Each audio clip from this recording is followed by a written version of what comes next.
Is weird, odd, strange, or just plain bizarre is really your cup of tea? Then, the Golden State Media Concepts Weird News Podcast will give you that fix. Can't believe it? Well, listen for yourself as we deliver the strangest news you definitely won't find on CNN or Fox. It's the Golden State Media Concepts Weird News Podcast.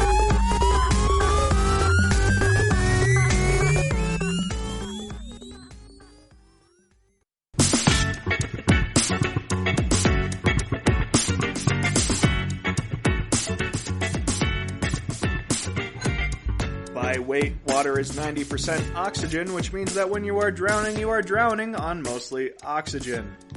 Welcome to the GSMC Weird News Podcast, brought to you by the GSMC Podcast Network. I am your host, Counter-Revolutionary Caleb, and I am here today to bring you the weird news. We're going to start off with some lottery stories, including a man who stole a lottery ticket and then won. There's an even funnier part to that story. In the second part, we'll get to the disease section, including the fact that Kentucky Fried Chicken KFC is getting rid of its slogan, "It's finger licking good," because it does not promote safe acts during the time of COVID. It is in fact not healthy to lick your fingers, nor is it healthy to eat Kentucky Fried Chicken. Okay, in the third goddamn segment, we're going to do my favorite stories of the week, including a 20-year-old woman who was found breathing at her own funeral.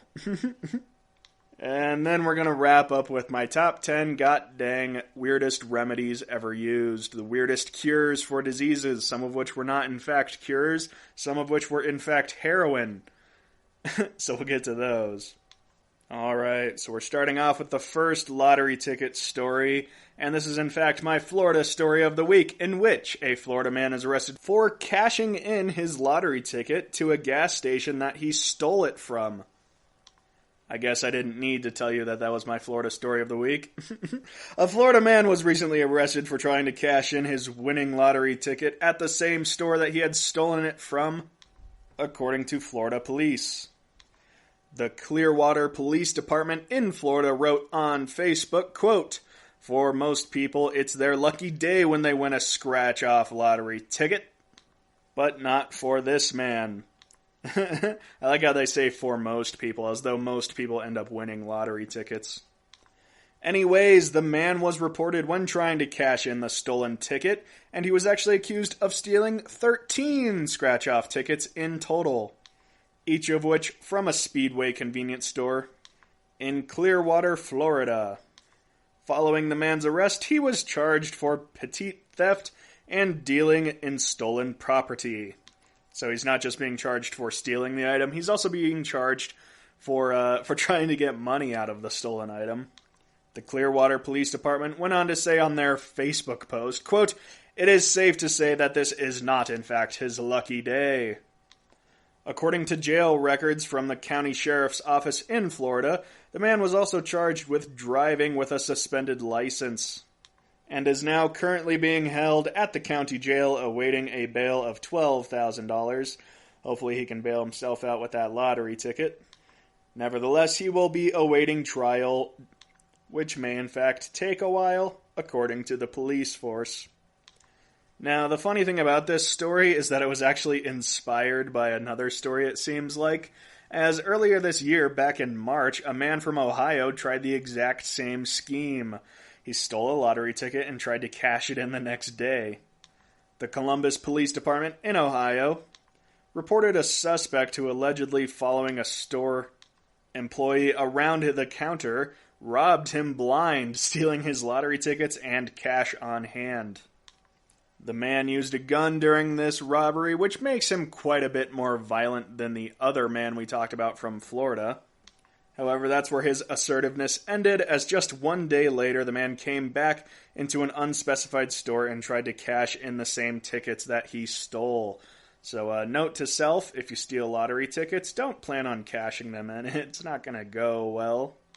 But now we're going to move on to a story in which lottery tickets did turn out well for a man, in which a man traded his favorite lottery ticket for another one and ended up earning $1 million. This occurred just last week on August the 21st, where a Michigan man said that a store was sold out of his favorite scratch-off lottery ticket. So he bought his second choice and quickly was excited that he won $1 million. The man said, quote, "I was looking for a different $10 instant game, but the store was out." The man said, "I saw the Emerald 10s ticket and decided to give it a try." He goes on to say, quote, "I scratched the ticket and thought I won $1,000 and set it aside. I started scratching the second ticket I bought, and all the zeros caught my eye. When I focused in on the prize amount, I couldn't believe it." When asked what the man would do with his earnings, he said he'll repair his house and invest the rest. If you ask me, now is not a prime time for investment. But hey, maybe he knows something I do not. And that is the end of my stories on lottery tickets. We are now going to move on to my listener-recommended story of the week. If you have a story you'd like to recommend for the show, just leave a comment with a link to the story, and I'll get to it eventually. You can also write some jokes for me if you'd like to do that, and I'll give you a god-dang shout-out. But for now, we're going to talk about a man who was high on meth when he tried to sell his child for $2,500 at a Kentucky gas station. Holy Lord. Apparently he was thrown in jail quickly after the incident. The child was only 4 years old. So the guy was trying to get, $625 for each year the boy was alive? According to the police, witnesses then called 911 once they saw the boy was being sold, and they gave the police a description of the car the man was driving. This eventually led police to the child's home just moments later the same day. After a speedy investigation, police found methamphetamine and other drug paraphernalia in the house, to which both the mother and the father of the boy admitted to taking earlier that same day.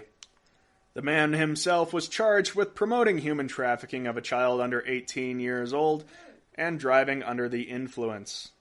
In his court appearance last Monday, he agreed to plead guilty to the human trafficking charge, and he was sentenced to 1 year behind bars.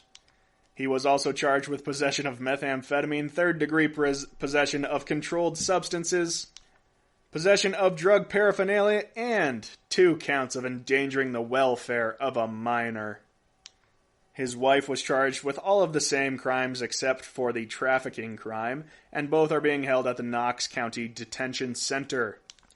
So that's the end of the story. A nice heartwarming story. It came to us from our great long-lost friend Bob Canton, who went on to write some jokes. Quote, "Yo, he took the kid back after he found out nobody wanted to buy his child." It's not really a joke, more of a sad observation. He goes on to say, "If you were that kid, what psychological inferiority complex is this kid gonna grow up with?" And then he goes on to make the negotiation. $2,500? No? Okay, how about $1,000 for the kid? How about $45 and a pack of Skittles? I can't blame him on that one. I like Skittles. Okay, that's the end of our listener story. We are now going to go with some engineering screw-ups. I like these ones a lot because I'm actually an engineer. So it makes me feel like my job is actually somewhat important. Alright, we're going to start with Sydney, Australia's new ferries. They're giant boats who won't fit under the bridges if passengers are on it. And if you asked how this could happen, let me just start by reading the article. Quote, "The New South Wales government..."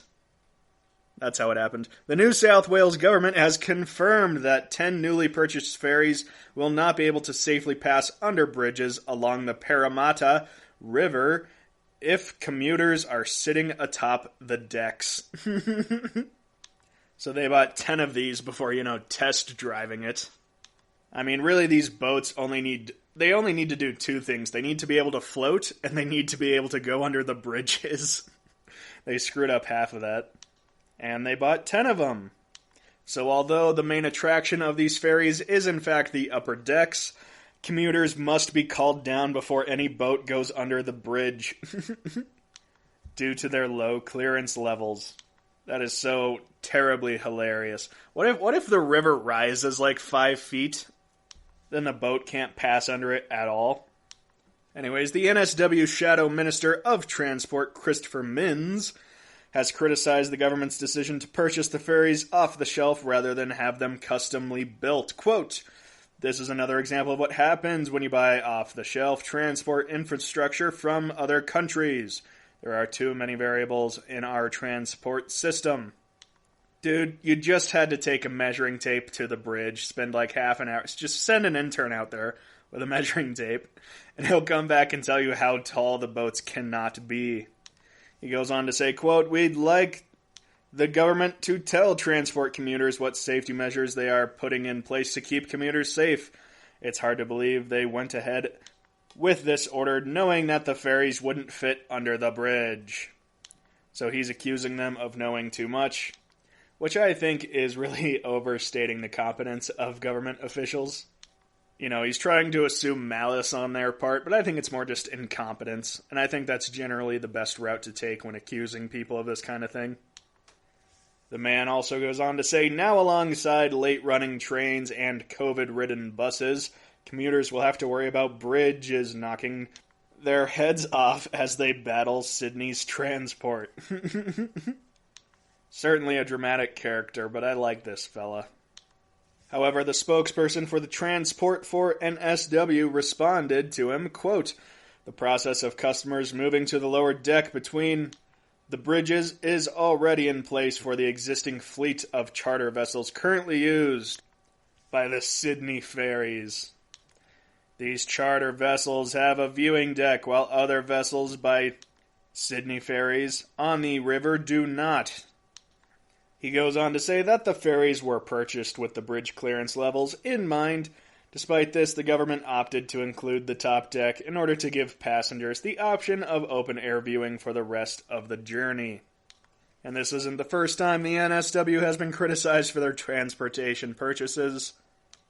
The last and most notable one occurred in 2018 when they were heavily criticized for ordering 55 new light rail trains, which cost them $2 billion. However, they were too wide to safely fit through some tunnels, as well as too wide for their train stations. Once again, next time just send an intern out with a measuring tape and you will save several $billion. The government was later forced to widen the tunnels and the stations in order to accommodate the trains. Proving that this is not in fact malice, but incompetence. Let's move on to some competent engineering, in which the UCLA engineers set a new world record for internet speed. Working with two separate companies, Zerta and KDDI Research, the research team of UCLA, led by Dr. Lydia Galdino, achieved a data transmission rate of 178 terabits per second, or 178 billion megabytes per second, just to put that in perspective. Which, for those who don't know, is a speed at which it would be possible to download the entire Netflix library in less than 1 second. That is just awesome. But imagine the data plan you would need in order to support that much download. I think I get 10 gigabytes per month, and every gigabyte's like an extra $20 or something. So what would that be if I used this internet service for a second? That would be a little over $3,500,000 I'd owe them just for using that internet service for 1 second. Anyways, this new record is double the capacity of any previous section currently deployed throughout the world. And here's the kicker part of it. I know this isn't weird news, by the way, it just fascinates me and it fit in with the section. Here's the fascinating part of this. The way they did this is just by using boosting amplifiers, which means that they're not using any new CPU computing system or new cables or anything like that. So all they have to do is apply this amplifier technology to existing systems, and they can literally just update existing systems by plugging these amplifiers in. So nothing really needs to be changed, but they will immediately double the transmission rate capacity for internet speed. However, researchers are saying that this speed is in fact extremely close to the theoretical limit of data transmission. Exciting news for nerds like me. Alright, that's it for this segment. Stay tuned to the next segment and we'll get to KFC pulling "It's finger looking good" from their slogan boards due to coronavirus fear. We will get to that and more in the next segment, so stay tuned, god dang it. Check out the show built around the women of MMA. From the UFC to the extreme cage fighting, we got the fights covered. Listen. It's the Golden State Media Concepts Women's MMA Podcast. The latest news of upcoming fights, discussions of previous matches. Join us as we talk to and about the biggest names in women's mixed martial arts. Past, present, and future. When it's the women's fight game, you know where to listen to. The Golden State Media Concepts Women's MMA Podcast.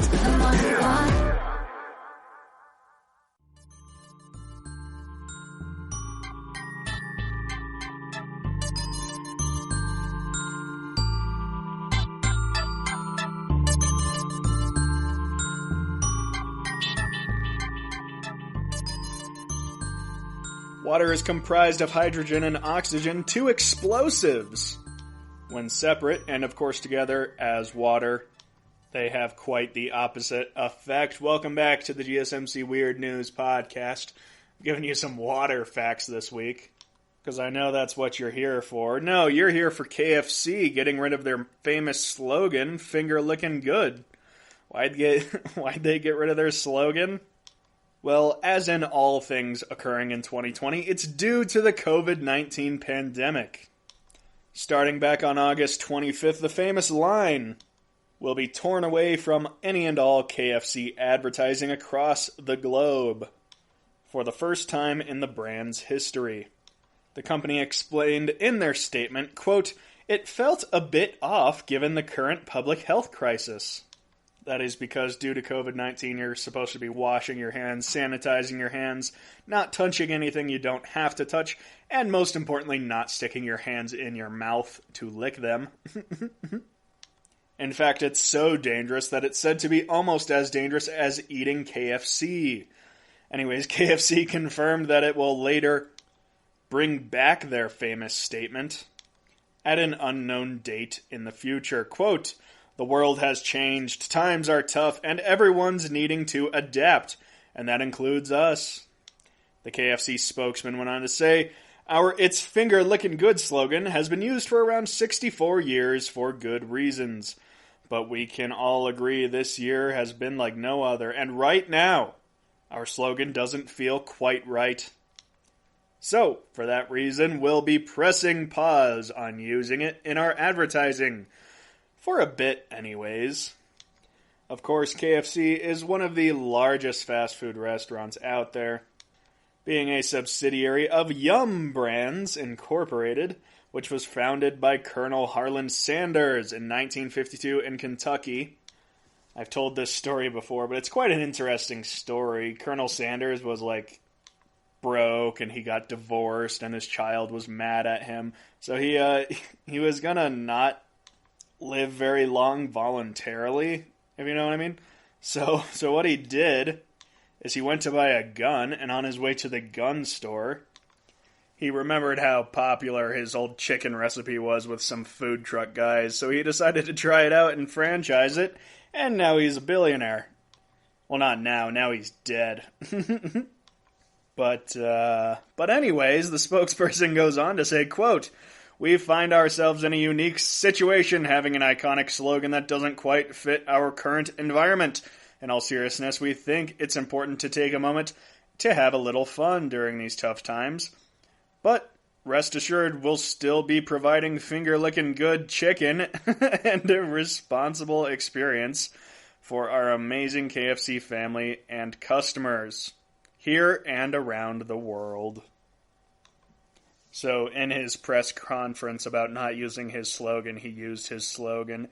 Anyways, he goes on to say, "And for all those fans, don't worry, the slogan will be back just when it is the right time. KFC is who we are, and Kentucky Fried Chicken is what we serve." And thus ends our KFC story. But I'm not going to stop there. As per usual, I dug a bit deeper and found some interesting KFC facts for you guys. So you can impress your friends. So we're going to start with the most interesting fact. Colonel Sanders once shot one of his business rivals. So Colonel Sanders, he ended up owning a Shell oil gas station, and he put up a sign outside of the building, an advertising sign, which was just a basic marketing tactic. However, it rankled one of his rivals, Matt Stewart, who operated a nearby Standard Oil gas station. Apparently, Stewart was so upset over the sign being eradicated that he rushed over there with a bucket of paint and painted over the entire advertisement. And in response, Sanders rushed over to the sign during the incident. He came with 2 Shell executive employees. And apparently, Stewart, the guy painting over the advertisement, traded his paintbrush for a gun and fatally shot District Manager Robert Gibson. This is so not funny, but it's kind of funny. Then Colonel Sanders returned fire and wounded Stewart. I like how this giant chicken mogul just has a firearm on him. I guess he is a colonel. Anyway, Stewart was sentenced to 18 years in prison for the murder, and the charges against Colonel Sanders were dropped after his arrest. Alright, our second fact. This one's pretty quick. Before he was Colonel Sanders, he was a lawyer, and he also delivered babies as a acting doctor. He apparently didn't have qualifications for either of those jobs. But apparently in Kentucky during the 30s, you could do pretty much anything so long as you claim to be capable of doing it. Alright, third and final Sanders fact. The man actually sued Kentucky Fried Chicken for $122 million after selling it. So he sold it in 1964, and in 1971 he became angry at the company, claiming that the chain's gravy had become, quote, slop, and the owners were also, quote, a bunch of booze hounds. He was mainly upset because he was still the face of the company, even though he no longer owned it.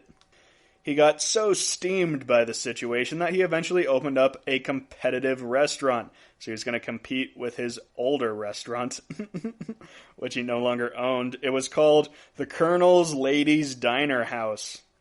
Yeah, that didn't turn out so well. Apparently KFC tried to block the Colonel's new restaurant endeavor, and as a result, Sanders sued for $122 million. But they ended up settling out of court, with Sanders receiving $1 million and a chance to, quote, give a cooking lesson to the executives in return for a promise to stop criticizing Kentucky Fried Chicken's food. Quite an interesting life this man held. We're going to move on now to my second disease story of the week. Japan Group offers coffins, chainsaws for stress relief of COVID-19. So the idea behind this is that the Japanese group is trying to take people's minds off of COVID-19 pandemic by putting them in coffins and surrounding them by chain-wielding zombies. That's chainsaw-wielding zombies. Apparently during this, you will also listen to a horror story and watch as actors perform getting poked with fake hands and being squirted with water. Yeah, that doesn't sound too scary when you read it out loud. Quote, the pandemic is stressful and we hope people can get a bit of relief by having a good scream. This company is called the, quote, the Scare Squad, who will be putting on 15-minute shows, as previously described. One man who purchased a ticket for the event said, quote, lots of events have been canceled because of coronavirus, and I was looking for a way to get rid of my stress. I feel relaxed now. The man apparently paid $7.60 for the show, fairly cheap if you ask me. The showrunners went on to say, quote, we needed to have something that we could take anywhere, and coffins are easy to move. All you need to do is put them in a dark room. It's good for business. And for us, satisfying. It is also satisfying for our customers. God dang, paying $7.50 to sit in a coffin for 15 minutes does sound odd, doesn't it? But you know what sounds more odd? A 20-year-old woman was found breathing at a funeral home after being pronounced dead. That's what. This occurred in Detroit, Michigan, in which an older woman was believed to have died but was found breathing at the funeral home. Not an old woman, a 20-year-old woman. Sorry, I'm off today, folks. But don't worry, we're almost halfway there. According to the Southfield Fire Department, they released a statement saying that Pandemics responded to a call for an unresponsive female last Sunday morning. The paramedics arrived on the scene and found the woman, who was not breathing. Of course, the paramedics performed CPR and other life-saving methods for the next 30 minutes, until, quote, given medical readings and the condition of the patient, it was determined at that time that she did not have signs of life. The authorities went on to say in their own defense that it was part of standard operational procedure in a situation where foul play is not suspected for the medical examiner's office to release the person's body back to her family, who were to make arrangements with the funeral home. However, of course, only several hours later at the funeral home itself, the people there noticed that the woman was actually breathing. And now the saddest part of this story is that authorities are not allowed to release any additional information at this time. Apparently, it is unclear what led to the call of the unresponsive woman. So, yeah, but speaking of women in peril, a woman got punched after giving a reading at a church in Philadelphia. The Philadelphia Archbishop called the act a senseless act of aggression. The woman who was punched had just finished reading a Roman Catholic church segment and was punched as she left the altar.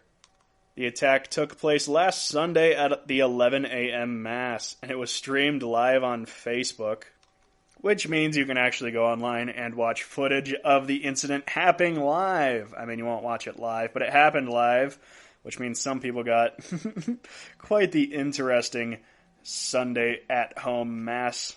So they go on to say, quote, the lecturer who was assaulted received immediate attention and assistance from the cathedral staff members off camera. She did not require medical attention afterwards. The church goes on to say, quote, such behavior is unacceptable at all times, especially within the confines of a church building and during the celebration of a holy mass. Apparently, the motive of this lady is largely unknown. She was eventually caught several days later, but she will not be being prosecuted, so that's up to your interpretation. However, the person who was attacked said in her own response that right before the lady attacked her, she heard something about, quote, respect and God. Before she took the first punch, she went on to say, quote, I saw somebody there that clearly seemed to be waiting there, and I was a little worried that she wasn't going to attempt to make a scene of some sort to disrupt the mass. So I was thinking that I wanted to do whatever I could to keep the situation calm and respectful, and so I just wanted to get back to my pew. She was then, of course, punched. You should go watch the video online. She gets punched like 3 times by this lady. And according to the police, the lady will not be charged with the crime, even though she was caught on camera doing it. Alright, next story. Our final disease story of the week. Hundreds attend an anti-mask mandate rally. Students encouraged to take off their masks get expelled. This protest was organized by the recently founded Liberty Action Coalition. The, quote, end of the mask mandate rally was put together and advertised online about 2 weeks ago. Basically a giant party where nobody would be wearing masks in order to protest the fact that the governor is enforcing that people wear masks. The LAC says their purpose is, quote, we are a union of individuals and groups committed to the U.S. Constitution and its principles. We act to educate others, support constitutional public policies, and elect officials who follow the Constitution. Anyways, the large group came out and protested the children wearing masks in school policy, saying that it was a violation of the constitutional liberties and a person's right to choose what to do with their own health and body. The creator of the organization said, quote, people are waking up. They're tired of the government thinking they are in charge. We are the government. The Constitution gives us that right. It gives us the right to elect officials to do our bidding. And they are not doing our bidding. They go on to say that it is their turn to step up and to act as the government until the elected officials, including their own governor, start to listen. Quote, until then, we don't have to listen to them. We have a constitutional right to take care of our own bodies and our own lives. One of the leaders at the protest then took out a megaphone. They were right next to a school during their protest, and she shouted at the school for the children to take off their masks, even if it means getting expelled. Quote, I was encouraging all of the students not to wear masks at all, and encouraging them to meet with their principals, if that's what it takes, and to get expelled from school. If we can get more of those numbers and more of those rebellious students against their violation of freedom, then it will be much more likely to be successful. One protester was caught saying, quote, I'm going to go in and to all of my kids' principals and show them the law that is written. It's Utah's law, and it says my kids will no longer wear masks, and if you want a lawsuit, I will give you a lawsuit.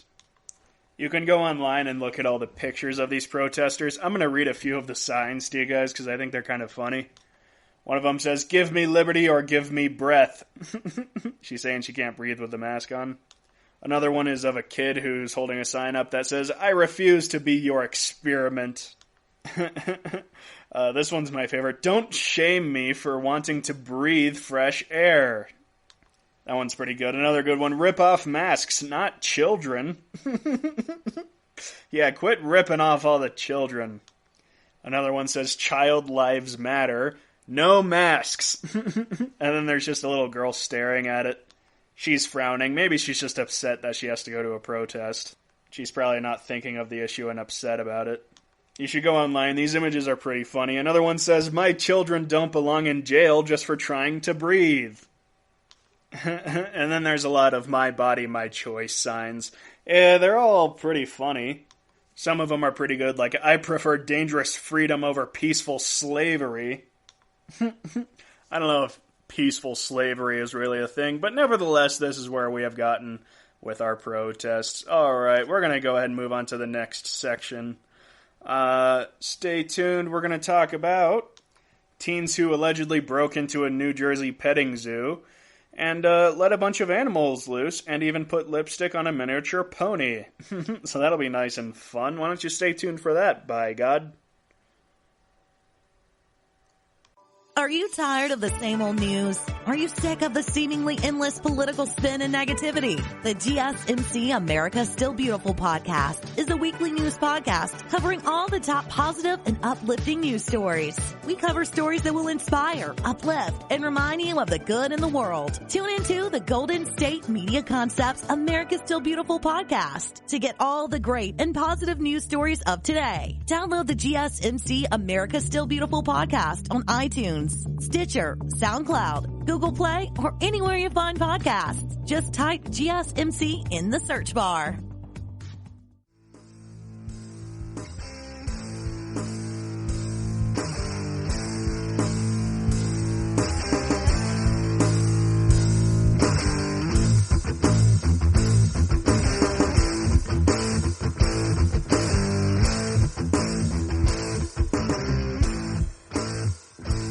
Welcome back to the GSMC Weird News Podcast. We're going to get into my favorite stories of the week, starting off with this zoo story, in which a bunch of teens allegedly broke into a New Jersey petting zoo, and they let a bunch of animals loose. They even put lipstick on a miniature pony. Okay, first of all, why is a pony at a petting zoo? Those things are dangerous. Haven't you seen those videos online where the pony kicks a child in the face? I guess it is kind of funny. Anyway, police are now trying to track down the trespassers. Last Saturday at about 10 p.m., the owner of the petting zoo raced over to his property's barnyard area when he and his family heard the commotion outside. He allegedly began yelling at the group of at least 6 trespassers whom he saw on his property. While he was trying to figure out what the H was going on, somebody apparently sent him a Snapchat picture, which included a teenage girl with long platinum blonde hair. I think the person writing this article is slightly infatuated. Long platinum blonde hair and wearing a black crop top and ripped jeans. Sorry, it's just I've never read an article where the person writing it actually fell in love with one of the people in the story. Apparently this lady was riding a miniature donkey in the petting zoo. Shocking, isn't it? The family who owned the farm said the following Sunday that during the alleged barnyard crime spree, the teens, quote, opened gates and rode our miniature donkeys, who should not be supporting that much weight. One person took a snapshot of another person riding on our mini donkey and applied the Alabama's farm geofilter.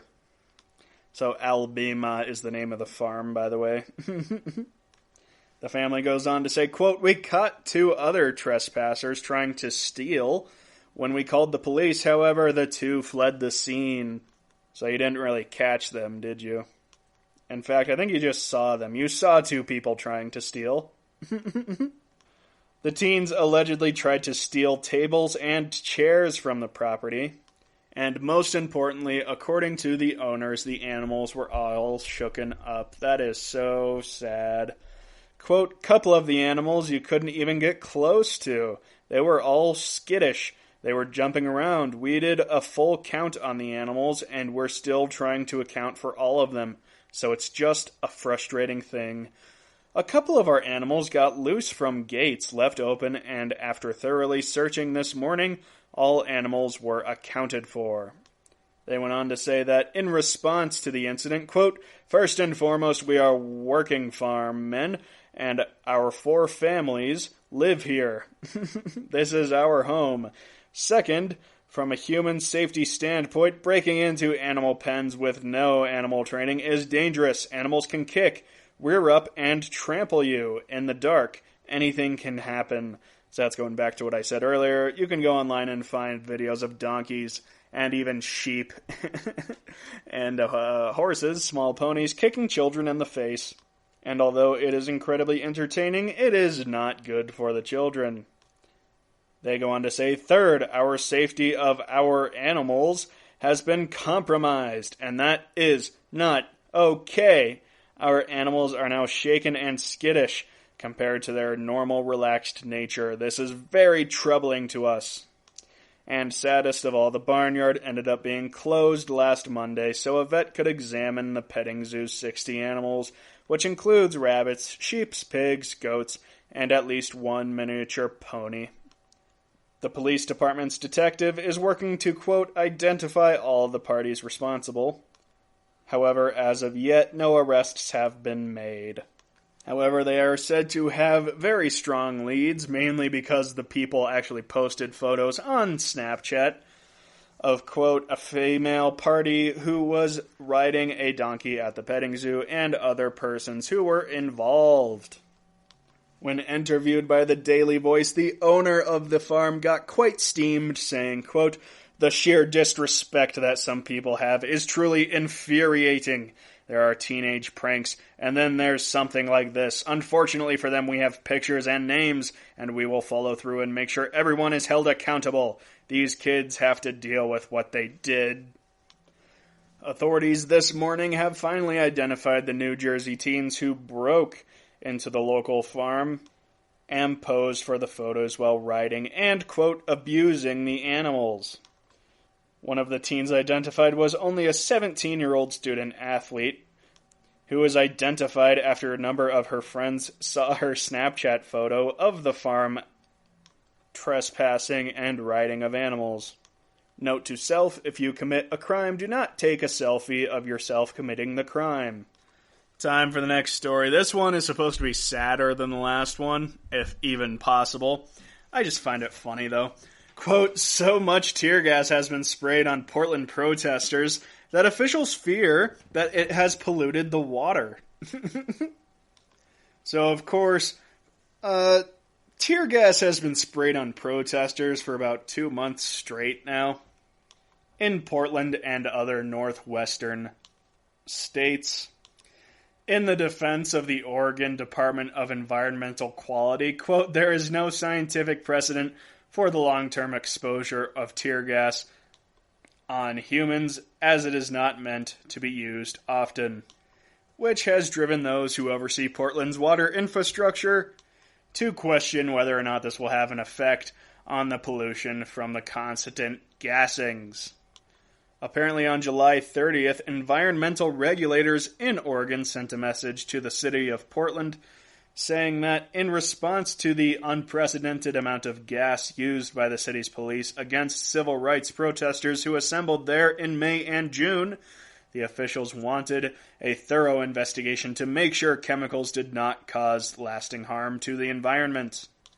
They went on to say, quote, due to the unprecedented amount of tear gas products used within the downtown area over the last 90 days, the DEQ is requiring the city to conduct additional water quality testing and monitoring. Following the monitoring and testing event, the Oregon DEQ ordered Portland to submit a summary within 2 weeks that revealed the results of the investigation and compared the 2020 data with that from previous years at the same locations, assuming that they had been monitored for pollutants in the past.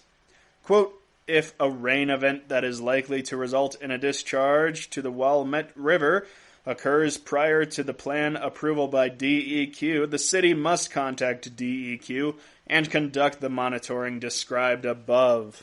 And unfortunately, that is the end of the experiment as we continue into the future. The riots and protests are still continuing, as are the gassings. So this test is ongoing as they continue to gas everybody. So if you live in Portland, don't drink water, just drink alcohol. That's my expert advice to you. Alright, next story. A man wraps his neighbor's entire car in cellophane after it blocked his driveway. So this 49-year-old man from Kent, which is a place in the UK, apparently wrapped his neighbor's entire car in black cellophane after it blocked his driveway for an entire day and a half. The man apparently also left a note placed on the windscreen of the man who parked his car in his driveway requesting that the driver please remove the vehicle. But when the message did not get a prompt response, the man decided to take the law into his own hands. Apparently the vehicle was blocking his daughter's car from being able to get out.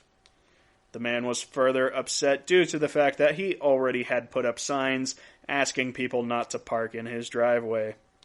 He went on to say, quote, I live in a street with 26 houses and 24 parking spaces, adding that he and his wife had spent 2,000 euros installing a dropped curb and signs telling people not to park there, but people still do it all the time.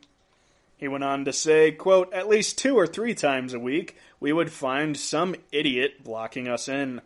I came home from work one night and saw the car parked there. My daughter couldn't get her car out. I wrote a note and stuck it on the windscreen telling the owner to move it. But the next day, the offending car was still there. I just had a load of pallet wrap delivered, and I thought, right, and he wrapped it around the car. The owner soon came out after that. It was a young girl who had just moved in next door. Thankfully, the young lady took the prank in good humor and agreed to never park in the space again. Quote, she was a very apologetic, the man who wrapped her car said. He went on to say, quote, she said, very funny, and she said she won't park there again. He continued on, I am not a nasty person, I just like to get my point across in a funny and harmless way. That would not be seen as a harmless way in the United States. But I'm glad they take it with good humor, and if you are in the United States and such a thing happens, maybe don't get too mad about it. Just say, ah-ha-ha, what a joker. The man goes on to say, it only took her a few moments to take the wrap off, and her car was cleaner after because of it. You can go online and see photos of the taped-up car. It is pretty entertaining. Quote, Ireland is attacked from extremely aggressive seagulls spreading E. coli.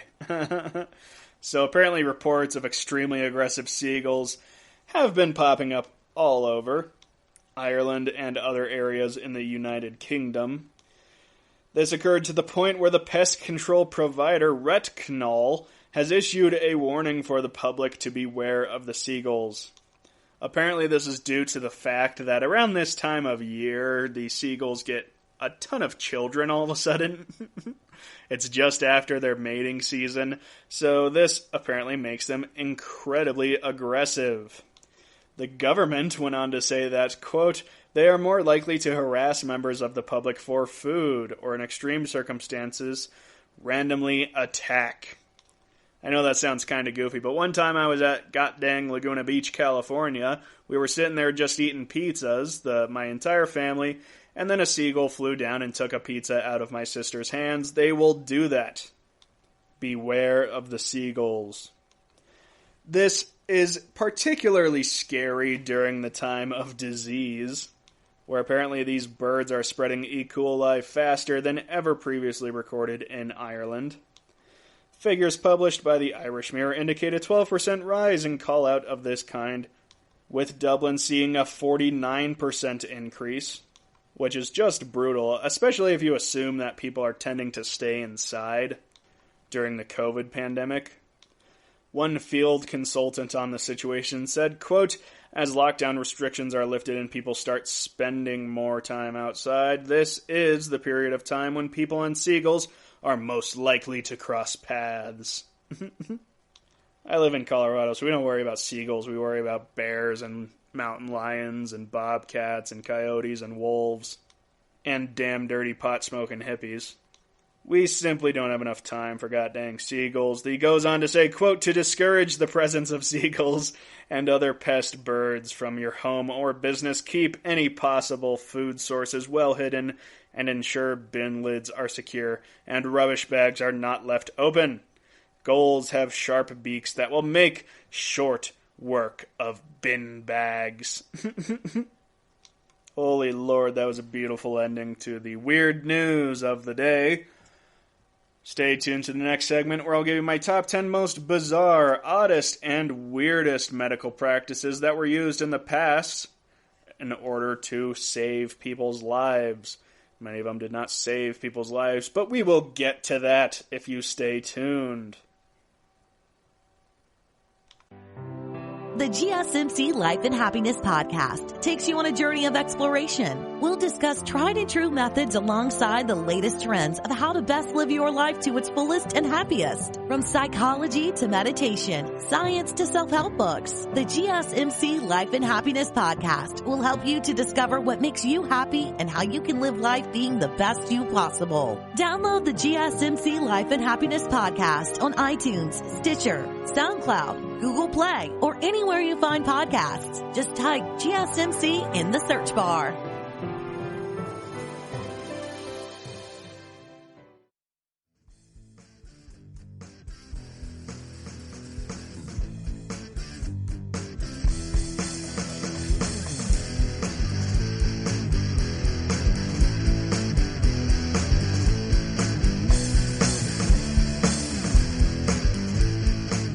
Water is one of the only substances on Earth that grows as it freezes, which is a good thing because otherwise it would sink to the bottom of the ocean and kill all the fish when it forms, which would also be kind of funny, but we would all die, which would not be funny. Okay, we're not here to talk about that. We're here to talk about my top 10 goddamn weirdest ways doctors used to save people.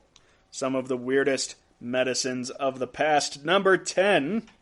the one you all saw coming, bloodletting. So it's known to be one of the oldest medical practices, dating way back, almost 3,000 years ago when the ancient Egyptians would use it. Of course, it gained prominence in stories written during the medieval age, in which Europeans would treat diseases such as smallpox, epilepsy, and even the plague by cutting somebody's arm and letting blood pour out of it. Turns out it doesn't actually work that well. And due to the spread of misinformation, it was commonly used all the way up till the 19th century. And it is even sometimes used in more primitive cultures today. Towards the end of the 19th century, the treatment was discredited when doctors finally admitted that depleting the body's blood supply can in fact be risky and doesn't have many valuable health benefits. Believe it or not, you actually need blood to survive. And losing a lot of blood can actually put you at risk for cardiac arrest. And of course, low blood pressure. in addition to infection and anemia, which you can get from the actual wound you cause yourself to lose all the blood. Alright, number 9, trepanation. This is one of the scarier ones, and it is still used as a torture device. That's how scary a remedy it was. It is the practice of drilling, cutting, and even scraping holes into people's skulls. And much like bloodletting, it has been around since even prehistoric times, and is even believed to be one of the oldest surgical procedures ever. However, scientists are unsure why our ancestors performed it, as they didn't know anything about modern medicine where you would actually need to cut into somebody's head in order to save their lives. However, apparently in Western medicine, up until the 19th century, trepanation was widely used to treat head traumas. The more fun stories are from ancient times, when people thought that creating a hole in the head of a person would let out all of the evil spirits that were possessing them. So it's kind of funny. It makes for interesting stories. I'm sure that'll end up in a movie someday. However, it's also quite tragic because usually it would be those with mental illnesses that got a hole cut in their head. And of course, there was no anesthetic back then. These people were wide awake while this happened. Number 8, arsenic. So arsenic is actually one of the oldest medicines, which dates back to ancient times, much like the past two mentioned. And even more importantly, of course we know today that arsenic is incredibly toxic, but they even knew back then that it had toxic properties. Despite this, the chemical was used to treat various diseases all the way up until the 20th century. Arsenic compounds were ingredients in many tablets which were used to treat diseases such as trypanosomiasis or the sleeping sickness or syphilis. Good news. All right, we're going to swing this one in at number 8.2. So this is mercury, which is also incredibly poisonous. In fact, it's so dangerous that just inhaling it can cause damage to your internal organs, such as the lungs and the kidneys, and it has even been known to be fatal. Of course, when ingested, the salts in mercury can induce kidney toxicity. Despite this, of course, throughout history, the chemical was used to prolong life and maintain good health. For several hundred years, in fact, mercury was the key ingredient in a variety of products used to treat such diseases as melancholy, syphilis, and influenza. I like how they considered melancholy a disease. Maybe it is. Maybe I have melancholy. Goodness gracious, that would be sad. Alright, number 7, radium water. This one's pretty famous because it's pretty recent. It has only taken its popular stride throughout the medical world within the past century. The radioactive water was sold in the 1920s and did not contain huge amounts of caffeine, as some reports would have you believe. In fact, they just contained radium, which was dissolved in the water. Unsurprisingly, the drink was created by the Harvard dropout William J.A. Bailey, who we've featured on this show, I think 3 times now. He was one of the craziest mad scientists who ever lived, and also one of the craziest geniuses who ever lived. And unfortunately, that led to many people dying. Okay, number 6. The lobotomy. So this, of course, is also a pretty recent development. It occurred in the early 20th century and was considered a treatment for mental illness, a pretty scary operation, in which the nerve pathways in the frontal lobes of the brain are severed. The scariest part is that they never had an entirely large amount of evidence that it would actually do anything, much less that it would have any positive effects on treating illness. Despite that fact, the lobotomy became a very popular treatment for mental disorders. Many people also considered it a miracle cure. However, many years later, it was considered to become a brutal treatment and even shameful and tragic in the course of medical history. Alright, number 5. Cornflakes. So, many people don't know this, but J.H. Kellogg, the man behind the Kellogg brand, was actually a full-fledged medical doctor and health advocate. In fact, his famous cornflakes were originally created to prevent sexual urges. More specifically, to inhibit the urge to, for children when they, okay. When they make love to themselves, that's what I'm trying to say. And apparently it was considered a huge sin back then. I think it still is today in a lot of places. And despite this, apparently Mr. Kellogg believed that his cornflakes was part of a healthy diet that would prevent this kind of activity. Unfortunately, the Kellogg's flaky idea did not provide the desired results. Tragic. All right, number 4. Heroin. So initially, heroin was actually invented during an attempt to produce a drug similar to morphine that was less potent and less addictive. Boy, was that a failed attempt.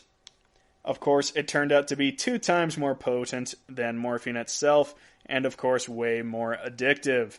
It was also prescribed to treat coughs and other ailments, such as back pain and insomnia.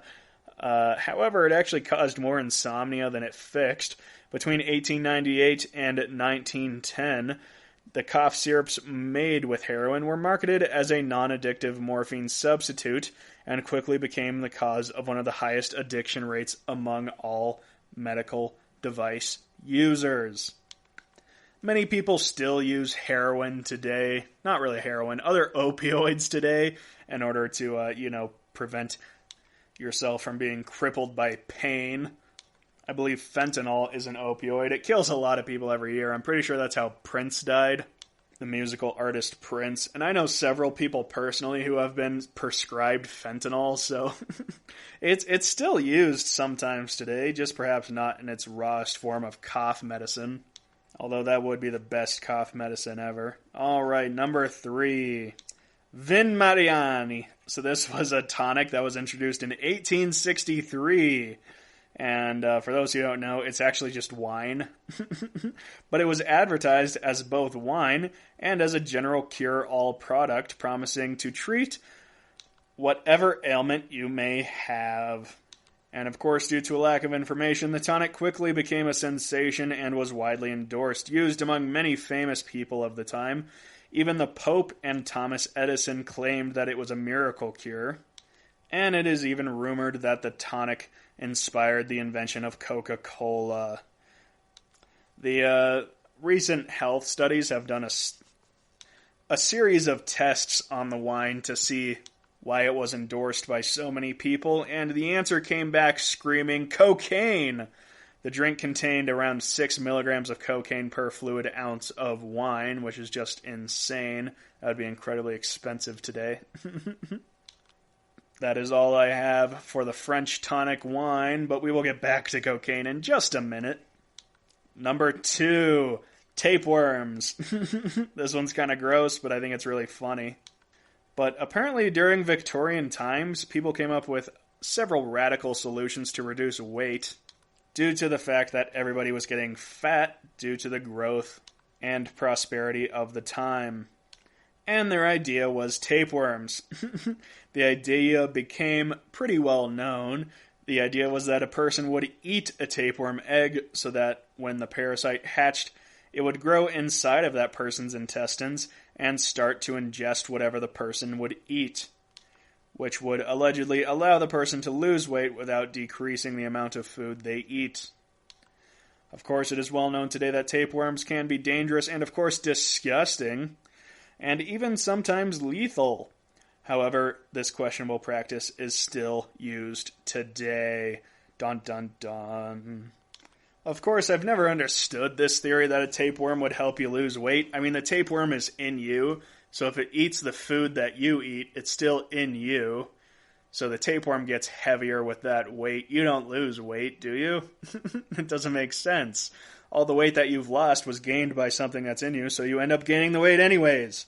Doesn't make any sense. Okay, few honorable mentions real quick. The iron lung, very creepy thing. You've probably seen it in movies. I think it's in The Big Lebowski. They still use it very rarely today.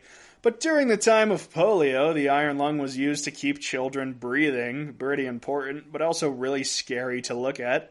Just being trapped in this machine because you can't breathe by yourself. Pretty scary stuff. Another honorable mention, the eotherapy. This is a really odd one, in which patients suffering from syphilis were treated with malaria. This would apparently induce a fever, which apparently was enough to kill the temperature-sensitive syphilis bacteria. It is estimated that around 15% of those treated with malaria died from it. Despite this, all the others showed great improvement. Kind of funny how the worst disease alive today was a cure in ancient times. Alright, time for number one. I kind of spoiled it earlier, but number one is cocaine. It was first used by a Japanese chemist in 1893 for medical purposes. It was used to treat a variety of ailments such as narcolepsy and asthma. And of course it was used as a weight loss drug. That's how I lost my weight. Cocaine and a lap band. And right now I'm looking at a old advertisement they used to have for cocaine. It says, "Keep the reducer happy. Cocaine and obesity. It means help. For those who eat too much. For those who are depressed." Cocaine dispels abnormal craving for food and subtly elevates your mood. Cocaine brand in 5 milligram tablets. It doesn't tell you the price, which I'm kind of disappointed about. And I'm sorry to leave you on that disappointment. But I will thank you for listening to the GSMC Weird News Podcast, brought to you by the GSMC Podcast Network. And while I'm at it, I will also ask you to subscribe. Follow us on Facebook, Twitter, and Instagram for all the latest weird news. And I will thank you and hope you have a good night.